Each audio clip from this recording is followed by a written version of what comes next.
പ്രിയപ്പെട്ട പ്രേക്ഷകരെ, കേരളത്തിന്റെ രാഷ്ട്രീയ ചരിത്രം പരിശോധിച്ചാൽ, പ്രത്യേകിച്ച് നിയമസഭാ പോരാട്ടത്തിന്റെ ഇന്നലകൾ പരിശോധിച്ചാൽ പല മണ്ഡലങ്ങളിലും ഇഞ്ചോടിഞ്ച് പോരാട്ടം നടക്കുന്നത് നമുക്ക് കാണാൻ സാധിച്ചിരുന്നു. കഴിഞ്ഞ നിയമസഭാ തെരഞ്ഞെടുപ്പിൽ പോലും, അതായത് 2021 നിയമസഭാ തെരഞ്ഞെടുപ്പിൽ കേരളത്തിലെ ഏതാണ്ട് 10 മണ്ഡലങ്ങളിൽ ആയിരുന്നു അത്തരത്തിൽ ഇഞ്ചോടിഞ്ച് പോരാട്ടം നടന്നത്. വളരെ ചെറിയ മാർജിനിൽ മാത്രമായിരുന്നു രാഷ്ട്രീയ എതിരാളികളെ പിന്നിലാക്കിക്കൊണ്ട് സ്ഥാനാർത്ഥികൾ വിജയിച്ച് കയറിയത്. അത്തരത്തിൽ വിജയം ഉറപ്പിച്ച ഒരു മണ്ഡലം ആയിരുന്നു മഞ്ചേശ്വരം എന്നത്. ഇത്തവണ, അതായത് 2026 നിയമസഭാ തെരഞ്ഞെടുപ്പിലേക്ക് പോകുമ്പോഴും മഞ്ചേശ്വരം പ്രവചനാതീതമാകുന്ന ഒരു മണ്ഡലം എന്നതിനോടൊപ്പം തന്നെ തീപാറുന്ന മണ്ഡലം തന്നെയായി മാറുന്നു എന്നതാണ് എടുത്തു പറയേണ്ടത്. പ്രത്യേകിച്ച് മഞ്ചേശ്വരം എന്നത് BJPക്ക് കാലങ്ങളായി വലിയ കരുത്തുള്ള മണ്ഡലം ആണ്. 2ാം സ്ഥാനത്ത് BJP തുടർച്ചയായി എത്തുന്ന മണ്ഡലമാണ്. പക്ഷേ അവിടെ വിജയിച്ച് കയറുന്നത് കോൺഗ്രസ്, UDF ആണ് എന്നതാണ് എടുത്തു പറയേണ്ടത്. പ്രത്യേകിച്ച് മുസ്ലിം ലീഗിന്റെ സ്ഥാനാർത്ഥിയാണ് എപ്പോഴും വിജയിച്ചു കയറുന്നത് എന്ന പ്രത്യേകത കൂടിയുണ്ട്. അതാകട്ടെ വളരെ ചെറിയ മാർജിനിൽ ആണ് എന്നതാണ് BJPക്ക് എക്കാലവും പ്രതീക്ഷ നൽകിക്കൊണ്ടേയിരിക്കുന്നത്. ഇതാ BJPയുടെ സ്ഥാനാർത്ഥിയായി അവിടെ ഒരിക്കൽ കൂടി എത്തുന്നത് K. സുരേന്ദ്രൻ ആണ് എന്നതാണ് എടുത്തു പറയേണ്ടത്. K. സുരേന്ദ്രന്റെ തുടർച്ചയായ പോരാട്ടം ആണ് എന്നതുകൂടി എടുത്തു പറയുമ്പോൾ അവിടെ പ്രധാനപ്പെട്ട സ്ഥാനാർത്ഥി എന്നത് തീർച്ചയായും AKM അഷ്റഫ് തന്നെയാണ്. നിലവിലെ MLA കൂടി ആണ് അദ്ദേഹം എന്നതുകൂടിയാണ് എടുത്തു പറയേണ്ടത്. ഒപ്പം KR ജയാനന്ദ ആണ് LDFന്റെ സ്ഥാനാർത്ഥിയായി രംഗത്ത് വരികയും ചെയ്യുന്നത്. ഇങ്ങനെ വീറും വാശിയും നിറഞ്ഞ ഒരു പോരാട്ടത്തിന് ആണ് ഇത്തവണ കളം ഒരുങ്ങുന്നത്. അതേസമയം, അതായത് ഈ തെരഞ്ഞെടുപ്പിലേക്ക് എത്തുമ്പോൾ വിവിധ സ്ഥാനാർത്ഥികളെ സംബന്ധിച്ചിടത്തോളം, ഈ 3 മുന്നണികളുടെയും സ്ഥാനാർത്ഥികളെ സംബന്ധിച്ചിടത്തോളം വലിയ പ്രതീക്ഷകൾ തന്നെ ആണ് ഉള്ളത്. ആ പ്രതീക്ഷകൾ അവർ ന്യൂസ് 18നോട് പങ്കുവെക്കുകയും ചെയ്തു. മഞ്ചേശ്വരത്തിന്റെ കൂടുതൽ വിശദാംശങ്ങളിലേക്ക് പോകുന്നതിന് മുമ്പ് നമുക്ക് അവരുടെ പ്രതികരണങ്ങൾ കൂടി ഒന്ന് കേൾക്കാം. മഞ്ചേശ്വരത്തെ സംബന്ധിച്ചിടത്തോളം കഴിഞ്ഞ 5 വർഷക്കാലം ഓരോ മഞ്ചേശ്വരക്കാരനും എന്നെ നന്നായിട്ട് അറിയാം. അവരുടെ ഏറ്റവും കുറവ് ഉറങ്ങി ഏറ്റവും കൂടുതൽ ഉണർന്ന് അവരുടെ കൂടെ പ്രവർത്തിച്ച ഒരാളാണ്. ഈ തെരഞ്ഞെടുപ്പിനെ സംബന്ധിച്ചിടത്തോളം കഴിഞ്ഞ 2 ഇലക്ഷനുകൾ 2016 2021 BJPക്ക് പ്രതീക്ഷ പകർന്നു കൊടുത്ത റിസൾട്ടുകളായിരുന്നു. ഈ തെരഞ്ഞെടുപ്പ് ഒരിക്കലും അങ്ങനെ അല്ല. മഞ്ചേശ്വരക്കാരെ സംബന്ധിച്ചിടത്തോളം പ്രതിപക്ഷ ബെഞ്ചിലിരുന്ന് മികച്ച വികസനം വന്ന കാലയളവ്, മഞ്ചേശ്വരത്തിൻ്റെ ഏറ്റവും പ്രധാനപ്പെട്ട, ഞാൻ അവസാനമായി മഞ്ചേശ്വരക്കാരെ എന്നെ വിലയിരുത്താൻ ടോൾ സമരം മാത്രം മതി. മഞ്ചേശ്വരത്ത് വലിയ മാറ്റം ഉണ്ടായിട്ടുണ്ട് ജനങ്ങൾക്കിടയിൽ. കഴിഞ്ഞ 2 തെരഞ്ഞെടുപ്പുകളിൽ എന്നെ തോൽപ്പിക്കണം എന്നുള്ള നിലയിൽ ചിന്തിക്കുന്ന വലിയൊരു വിഭാഗം ആൾക്കാരുണ്ടായിരുന്നു. അതാണ് ആ തെരഞ്ഞെടുപ്പിൽ പ്രതിഫലിച്ചത്. അതായത് ഓരോ തെരഞ്ഞെടുപ്പ് കഴിയുമ്പോഴും ഞങ്ങൾക്ക് 10,000 12,000 വോട്ടുകൾ വർദ്ധിച്ചുകൊണ്ടിരിക്കുകയായിരുന്നു. പക്ഷെ അപ്പോഴും BJP അക്കൗണ്ട് തുറക്കരുത്, അല്ലെങ്കിൽ മഞ്ചേശ്വരത്ത് നിന്ന് ഒരാൾ BJP ടിക്കറ്റിൽ ജയിക്കരുത് എന്നുള്ള വലിയൊരു പ്രചാരണം LDFും UDFും ഒരുമിച്ച് നിന്ന് നടത്തിയിരുന്നു. പക്ഷെ കഴിഞ്ഞ 5 വർഷം ഞങ്ങൾ കാണുന്നത് അതിന് നേരെ വിപരീതമായിട്ടുള്ള ഒരു സ്ഥിതിയാണ്. കാരണം അത് അവരവരുടെ അനുഭവങ്ങളാണ്. 10 വർഷം മുമ്പ് ഞങ്ങൾക്കൊരു അവസരം കിട്ടിയിരുന്നെങ്കിൽ ഒരുപാട് കാര്യങ്ങൾ ചെയ്യാൻ സാധിക്കുമായിരുന്നു. പ്രത്യേകിച്ച് കേന്ദ്ര സർക്കാർ, മോദി സർക്കാർ അവിടെ ദില്ലിയിലുള്ളത് കൊണ്ട് എന്നുള്ള ഒരു വിചാരം, യാഥാർത്ഥ്യബോധം വോട്ടർമാർക്ക് വന്നിട്ടുണ്ട്. മഞ്ചേശ്വരം എന്ന് പറയുന്നത് എല്ലാ കാലത്തും ഇടതുപക്ഷത്തിന് ഒരു സ്വാധീനമുള്ള മണ്ഡലമാണ്. കേരളത്തിൽ 140 മണ്ഡലത്തിൻ്റെ വ്യത്യസ്തമായ മണ്ഡലമാണ്. കാരണം ഭാഷാ ന്യൂനപക്ഷങ്ങളുള്ള ഒരു മണ്ഡലം കൂടിയാണ്. അതുമാത്രമല്ല ഒരു മിനി ഇന്ത്യയാണ്. ഈ മിനി ഇന്ത്യ എന്ന് പറയുന്ന മഞ്ചേശ്വരം മണ്ഡലത്തിനകത്ത് ഈ തെരഞ്ഞെടുപ്പിൽ ഇടതുപക്ഷം 1 ഭൂരിപക്ഷം ജയിക്കും, ഒരു സംശയവും വേണ്ട. അതാണ് അതുമായി ബന്ധപ്പെട്ട് പറയുന്നത്. ഞങ്ങൾ ഇവിടെ കാലങ്ങളായി ഇവിടുത്തെ വികസനത്തിന് മുരടിപ്പിനെതിരെയാണ് ഞങ്ങൾ ഇവിടെ മത്സരിക്കുന്നത്.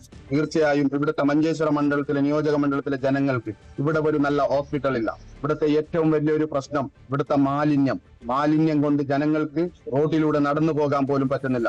അല്ലാതെ മഞ്ചേശ്വരത്ത് ഏറ്റവും വികസനം, ഞങ്ങൾ പറയുന്നു 140 മണ്ഡലത്തിൽ ഏറ്റവും വികസനം മുരടിച്ച ഒരു മണ്ഡലമുണ്ടെങ്കിൽ അത് മഞ്ചേശ്വര മണ്ഡലമാണ്. തീർച്ചയായും ഈ മഞ്ചേശ്വര മണ്ഡലത്തിലെ ജനങ്ങൾ ഞങ്ങളെ 2 കൈയും കൂട്ടി സ്വീകരിക്കുമെന്നതിൽ ഒരു സംശയവുമില്ല.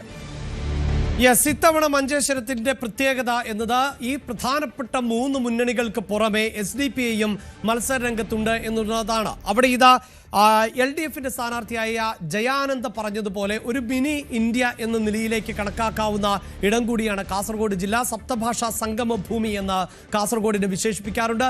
ഈ സ്ഥാനാർത്ഥികളുടെ മാതൃഭാഷ തന്നെ പരിശോധിച്ചാൽ അത് മനസ്സിലാക്കാൻ സാധിക്കുന്നതാണ്. അതിൽ തന്നെ മലയാളവും ഭാര്യയും അതോടൊപ്പം തന്നെ തുളുവും ഭാഷ എന്ന നിലയിലേക്ക് മാതൃഭാഷയായി ആണ് അവർ ഈ നോമിനേഷനിൽ പോലും രേഖപ്പെടുത്തിയിട്ടുള്ളത് എന്നതുകൊണ്ട് തന്നെ എത്രത്തോളം വൈവിധ്യങ്ങൾ നിറഞ്ഞതാണ് ഈ കാസർഗോഡും കാസർഗോട്ടെ മഞ്ചേശ്വരവും എന്നത് എടുത്തു പറയേണ്ടതാണ്. ഒപ്പം നമ്മൾ മറ്റൊരു ഡേറ്റ കൂടി പ്രേക്ഷകരുമായി പങ്കുവെക്കുന്നത് ഈ തെരഞ്ഞെടുപ്പിന്റെ ഇന്നലകളിലേക്ക് പോകുമ്പോൾ പ്രത്യേകിച്ച് 2011 തെരഞ്ഞെടുപ്പിൽ 5828 വോട്ടുകൾക്കാണ് BJPയുടെ സ്ഥാനാർത്ഥിയായിരുന്ന NDA സ്ഥാനാർത്ഥിയായിരുന്ന K. സുരേന്ദ്രൻ അവിടെ പരാജയപ്പെട്ടത് എന്നതാണ് എടുത്തു പറയേണ്ടത്.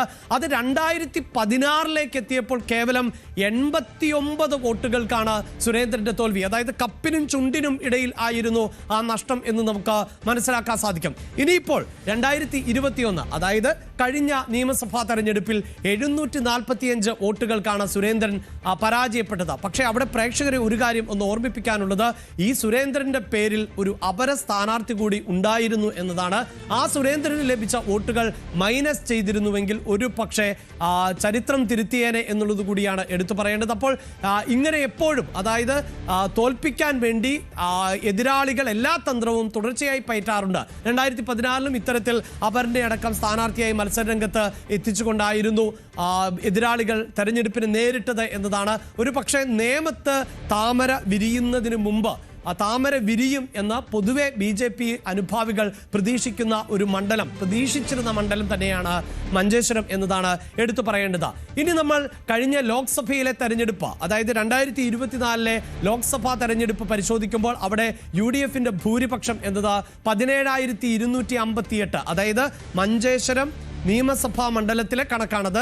കഴിഞ്ഞ ലോക്സഭാ തെരഞ്ഞെടുപ്പിൽ മഞ്ചേശ്വരം എന്ന നിയമസഭാ പരിധിക്ക് ഉള്ളിൽ അവിടെ UDFന് ലഭിച്ച ഭൂരിപക്ഷം എന്നത് 17,258 എങ്കിൽ തദ്ദേശ തെരഞ്ഞെടുപ്പിലേക്ക് എത്തുമ്പോൾ ആ ഭൂരിപക്ഷത്തിൽ എന്തു മാറ്റമാണ് ഉണ്ടായത് എന്നതുകൂടി നോക്കാം. 2025 അതായത് ഡിസംബർ മാസത്തിൽ നടന്ന തദ്ദേശ തെരഞ്ഞെടുപ്പിൽ ഈ മഞ്ചേശ്വരം നിയമസഭാ മണ്ഡലത്തിന് കീഴിൽ വരുന്ന തദ്ദേശ സ്ഥാപനങ്ങളിലെ ഭൂരിപക്ഷം എന്നത് 20,016 എന്നതാണ്. ഇവിടെയാണ് ഈ നിയമസഭാ തെരഞ്ഞെടുപ്പ് പോരാട്ടത്തിലേക്ക് വരുമ്പോൾ ഇഞ്ചോടിഞ്ച് പോരാട്ടത്തിലേക്ക് എത്തുകയും ചെയ്യുന്നത്. അവിടെ ചെറിയ മാർജിനിൽ മാത്രം ഇപ്പോൾ UDFന്റെ സ്ഥാനാർത്ഥി മുസ്ലിം ലീഗിന്റെ സ്ഥാനാർത്ഥി വിജയിക്കുകയും ചെയ്യുന്നത്. അതിൽ മാറ്റമുണ്ടാകുമോ എന്നതാണ് നമ്മൾ ഇനി വിശദമായി പരിശോധിക്കാൻ പോകുന്നത്. വാർത്തയുടെ വിശദാംശങ്ങളുമായി KV ബൈജു ആണ് ചേരുന്നത്. ബൈജു, ഒരുപക്ഷെ കേരളത്തിലെ ഏറ്റവും ശ്രദ്ധേയമായ പോരാട്ടം നടക്കുന്ന മണ്ഡലങ്ങളുടെ പട്ടികയിൽ ഏറ്റവും മുന്നിൽ നിൽക്കുന്ന മണ്ഡലം ആണ് മഞ്ചേശ്വരം. അതിന് കാരണം മഞ്ചേശ്വരത്തിന്റെ ചരിത്രം തന്നെയാണ്. BJP തുടർച്ചയായി 2ാം സ്ഥാനത്തെത്തുന്നു എന്ന് മാത്രവുമല്ല വിജയത്തിനോട് അടുത്ത് നിൽക്കുന്നു BJP എന്നതാണ് എടുത്തു പറയേണ്ടത്. ഇത്തവണ എന്താണ് സാഹചര്യം? പ്രത്യേകിച്ച് SDPI അവിടെ മത്സര രംഗത്തുണ്ട്. SDPIക്ക് പോകുന്ന വോട്ട് ആർക്ക് അനുകൂലമാകുവാനാണ് സാധ്യത?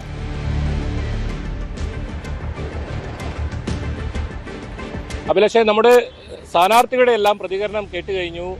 മഞ്ചേശ്വരത്തെ സംബന്ധിച്ചിടത്തോളം കേരളത്തിലെ 1ാമത്തെ മണ്ഡലം ഇത്തവണ വലിയ തോതിൽ ശ്രദ്ധാ കേന്ദ്രമാകുന്നത് SDPIയുടെ സാന്നിധ്യമാണ്. കഴിഞ്ഞ തവണ ഒന്നുമില്ലാത്ത രീതിയിൽ ഒരുപക്ഷെ കഴിഞ്ഞ തവണയൊക്കെ K. സുരേന്ദ്രന് അപരന്മാർ അതായത് സുന്ദര ഉൾപ്പെടെ വരുന്ന സാഹചര്യമാണ് ഉണ്ടായതെങ്കിൽ ഇത്തവണ മുസ്ലിം ലീഗിനെ സംബന്ധിച്ചിടത്തോളം ഏറെ വിയർക്കുമെന്ന് പറയേണ്ടി വരും. AKM അഷ്റഫിനെ പേരെടുത്ത് പറഞ്ഞാണ് SDPI അവിടെ മത്സരിക്കുന്നത്. പ്രധാനമായും SDPI പറയുന്നത് ഈ വികസനം മഞ്ചേശ്വരത്ത് തീരെ ഉണ്ടായിരുന്നില്ല, അതുകൊണ്ട് വികസനം ഇല്ലായ്മയ്ക്ക് എതിരെ വലിയ തോതിൽ ആളുകൾ ഇറങ്ങും, അത് തങ്ങൾക്ക് അനുകൂലമാവും. പക്ഷെ അപ്പോഴും SDPI പിടിക്കുന്ന ഓരോ വോട്ടുകളും അത് മുസ്ലിം ലീഗിനായിരിക്കും ക്ഷീണം സംഭവിക്കുക. നേരത്തെ സൂചിപ്പിച്ചതുപോലെ തന്നെ 89 വോട്ടിന് തോൽക്കുന്ന സാഹചര്യം സുരേന്ദ്രൻ, അതിനുശേഷം 745 വോട്ടിന് മാത്രം തോൽക്കുന്ന സാഹചര്യം. അങ്ങനെ വലിയ തോതിൽ BJPക്ക് പ്രതീക്ഷ വെച്ച് പുലർത്തുന്ന മണ്ഡലത്തിൽ ഇത്തവണ ഇത്തരത്തിൽ അതും അപരനാണ് അഷ്റഫ് KM, അതായത് KM അഷ്റഫിന് കൃത്യമായ പേരിന് സാമ്യമുള്ള ആൾ SDPI സ്ഥാനാർത്ഥിയായി വരുന്നു. മാത്രമല്ല അവിടെ ജനകീയ വിഷയങ്ങളിലൊക്കെ സജീവ ഇടപെടൽ നടത്തുന്ന ആളാണ് ഈ അഷ്റഫ് KM എന്ന് പറയുന്ന SDPIയുടെ സ്ഥാനാർത്ഥി. അങ്ങനെ വരുമ്പോൾ മഞ്ചേശ്വരത്ത് എന്ത് സംഭവിക്കും? സ്വാഭാവികമായും ഊഹിക്കാവുന്നതേ ഉള്ളൂ. ആ പ്രതിസന്ധി മറികടക്കാൻ മുസ്ലിം ലീഗിനാവുമോ? സുരേന്ദ്രൻ മാത്രമല്ല, സുരേന്ദ്രനെ സംബന്ധിച്ചിടത്തോളം തെരഞ്ഞെടുപ്പ് പ്രഖ്യാപിക്കുന്നതിന് മുമ്പ് തന്നെ മണ്ഡലത്തിൽ സജീവമായിരുന്നു. അങ്ങനെ മണ്ഡലത്തിൽ സജീവമായി വോട്ടർമാരുടെ ഇടയ്ക്ക് എത്തുന്ന സാഹചര്യമൊക്കെ ഉണ്ട്. ഇപ്രാവശ്യം LDFും കരുത്തനായ സ്ഥാനാർത്ഥിയെ തന്നെയാണ് ഇട്ടിട്ടുള്ളത്. തുളു അക്കാദമി ചെയർമാൻ കൂടിയായ KR ജയാനന്ദ നിസാരക്കാരനല്ല, വലിയ തോതിൽ ജനകീയ അടിത്തറയുള്ള ആളാണ്. ചെറിയ തോതിൽ സ്ഥാനാർത്ഥിയെ സംബന്ധിച്ച് തുടക്കത്തിൽ പ്രശ്നങ്ങൾ ഉണ്ടായിരുന്നെങ്കിലും അതെല്ലാം മാറിയിരിക്കുന്നു. ഏതായാലും 4 സ്ഥാനാർത്ഥികൾ മത്സരിക്കുന്നു. അതിൽ SDP-യുടെ സാന്നിധ്യം അവിടെ വളരെ നിർണായകമാകുമെന്ന് പറയേണ്ടി വരും. അഭിലാഷ്. യെസ്, തീർച്ചയായും ഞാൻ വളരെ പെട്ടെന്ന് SDP-യുടെ ഒരു പ്രതികരണം കൂടി ബൈജു എടുത്തിരുന്നു. അതിനുശേഷം വളരെ പെട്ടെന്ന് തിരികെ എത്താം ബൈജു. BJPയും മുസ്ലിം ലീഗും നേർക്കുനേർ മത്സരം നടക്കുന്ന കാസർഗോഡ് മണ്ഡലത്തിൽ ഇത്തവണ SDP-യുടെ സാന്നിധ്യം ഉണ്ട് എന്നതാണ് മറ്റൊരു പ്രധാനപ്പെട്ട കാര്യം. അതോടൊപ്പം LDF ഷഹനാസ് പാദൂറിനെയാണ് ഇത്തവണ സ്ഥാനാർത്ഥിയാക്കുന്നത്. എന്തായാലും കാസർഗോഡ് മണ്ഡലത്തിൽ തീപാറും പോരാട്ടമായിരിക്കും എന്ന കാര്യത്തിൽ ഒരു സംശയവുമില്ല. നമ്മോടൊപ്പം SDP-ഐ സ്ഥാനാർത്ഥി തന്നെ ചേരുന്നു. CA സവാദാണ്, ജില്ലാ അധ്യക്ഷൻ കൂടിയാണ് അദ്ദേഹം. ഇപ്പോൾ SDP-ഐ എന്തുകൊണ്ട് കാസർഗോഡ് മണ്ഡലത്തിൽ ഒരു സ്ഥാനാർത്ഥി നിർത്താൻ ഇപ്പോൾ തീരുമാനിച്ചിരിക്കുന്നു? നിലവിലെ കാസർഗോഡ് മണ്ഡലത്തിലല്ല, കേരളത്തിലെ ഏകദേശം മണ്ഡലങ്ങളിലും പാർട്ടി ഒറ്റയ്ക്ക് മത്സരിക്കും എന്നുള്ളത് സംസ്ഥാന കമ്മിറ്റിയുടെ തീരുമാനമാണ്. അതിൻ്റെ ഭാഗമായി ആദ്യഘട്ടങ്ങളിൽ കാസർഗോഡിൽ മണ്ഡലം പ്രഖ്യാപിച്ചു. വരും ദിവസങ്ങളിൽ മറ്റുള്ള മണ്ഡലങ്ങളിലും പ്രഖ്യാപനം ഉണ്ടാകുന്നതാണ് സ്റ്റേറ്റ് കമ്മിറ്റിയുടെ അറിയിപ്പ്. വോട്ടുകൾ ഭിന്നിക്കുന്ന ഒരു സാഹചര്യം ഉണ്ടാവില്ല SDP-യുടെ സാന്നിധ്യം ഉണ്ടാകുമ്പോൾ? അങ്ങനെയുള്ളൊരു സാധ്യത നമ്മൾ പ്രതികരണമായി. കൂടുതൽ വാർത്തകൾക്ക് News 18 കേരളം യൂട്യൂബ് ചാനൽ സബ്സ്ക്രൈബ് ചെയ്യുക.